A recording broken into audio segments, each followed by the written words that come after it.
ကဘာရဲ့စမ်းသက်ချက်နဲ့လာရောင်ပလေရေပပေါင်းတန်လေးတွေနဲ့အီးမြတဲ့ရေအောက်ဂီတတန်လေးနောက်ခံထားပြီးစပါမယ်။လိုင်းလုံးကြီးလေချိုင်းလဲမှာအဖိုးအိုရဲ့လှီလေးကအယုတ်ကလေးတယုတ်လိုပဲဗျာ။ဒါပေမဲ့အဖိုးအိုကတော့မကြောက်ဘူး။နတ်သမီးလေးပေးထားတဲ့လက်စွပ်လေးကိုတင်းတင်းဆုပ်ထိုင်ရင်ပင်လေပင်လေးကိုဒိုင်ပင်ထိုးဆင်းလိုက်ပါတော့တယ်။အံ့ဩစရာပဲဗျာ။ရေအောက်ထဲရောက်သွားတဲ့အခါမှာအဖိုးအိုဟာရေပေါ်မှာလိုပဲတက်တောင့်တက်တာအသက်ရှူလို့ရနေတယ်။ရေအောက်ကဘာကြီးကတိတ်ကိုလှတာဗျာ။ရောင်စုံတန်းနာကြောက်တန်းတွေမီးရင်လေးတွေလိုလင်းနေတဲ့ငါးလေးတွေကအဖိုးအိုကိုလမ်းပြပေးနေတယ်လို့ပဲ။အဖိုးအိုဟာဟိုးအောက်ခြေကိုဆင်းရင်နဲ့နောက်ဆုံးမှာတော့လင်းထိန်တွေဂူကြီးတစ်ခုရှေ့ကိုရောက်သွားတယ်။အဲ့ဒီဂူထဲမှာ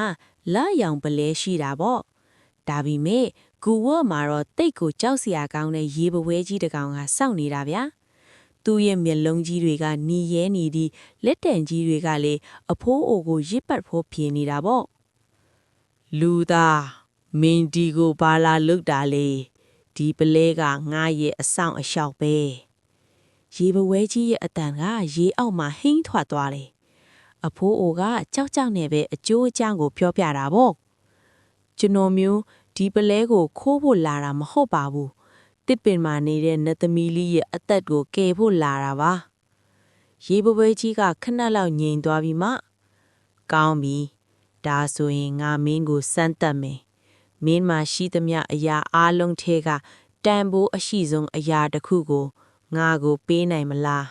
လို့မေးလိုက်တယ်အဖိုးအိုမှာဘာရှိမှလဲဗျာသူစဉ်းစားလိုက်တယ်သူ့မှာရွှေငွေတွေမရှိဘူးဒါပေမဲ့သူ့မှာရှိတာတစ်ခုပဲရှိတယ်အဲ့ဒါကတော့သူ့ဇနီးဒီကွေလွန်ကနီးမှာပေးခဲ့တဲ့အမတ်အသေးအဆွဲကြိုးလေးပေါ့အဖိုးအိုကဒီဆွဲကြိုးလေးကိုဘယ်တော့မှမချွတ်ပဲအမြဲဝစ်ထားတာအဖိုးအိုမျက်ရည်ကျသွားတယ်ဗျာဒါကသူ့ဘဝရဲ့တူးတရားသောအဖော်ပဲလीဒါပေမဲ့နတ်သမီးလေးရဲ့အသက်ကိုကယ်ဖို့အတွက်ဆိုရင်အဖိုးအိုကဆွဲကြိုးလေးကိုဖြည်းဖြည်းချင်းချွတ်လိုက်ပြီးရေပဝဲကြီးကိုကမ်းပေးလိုက်တယ်ရော့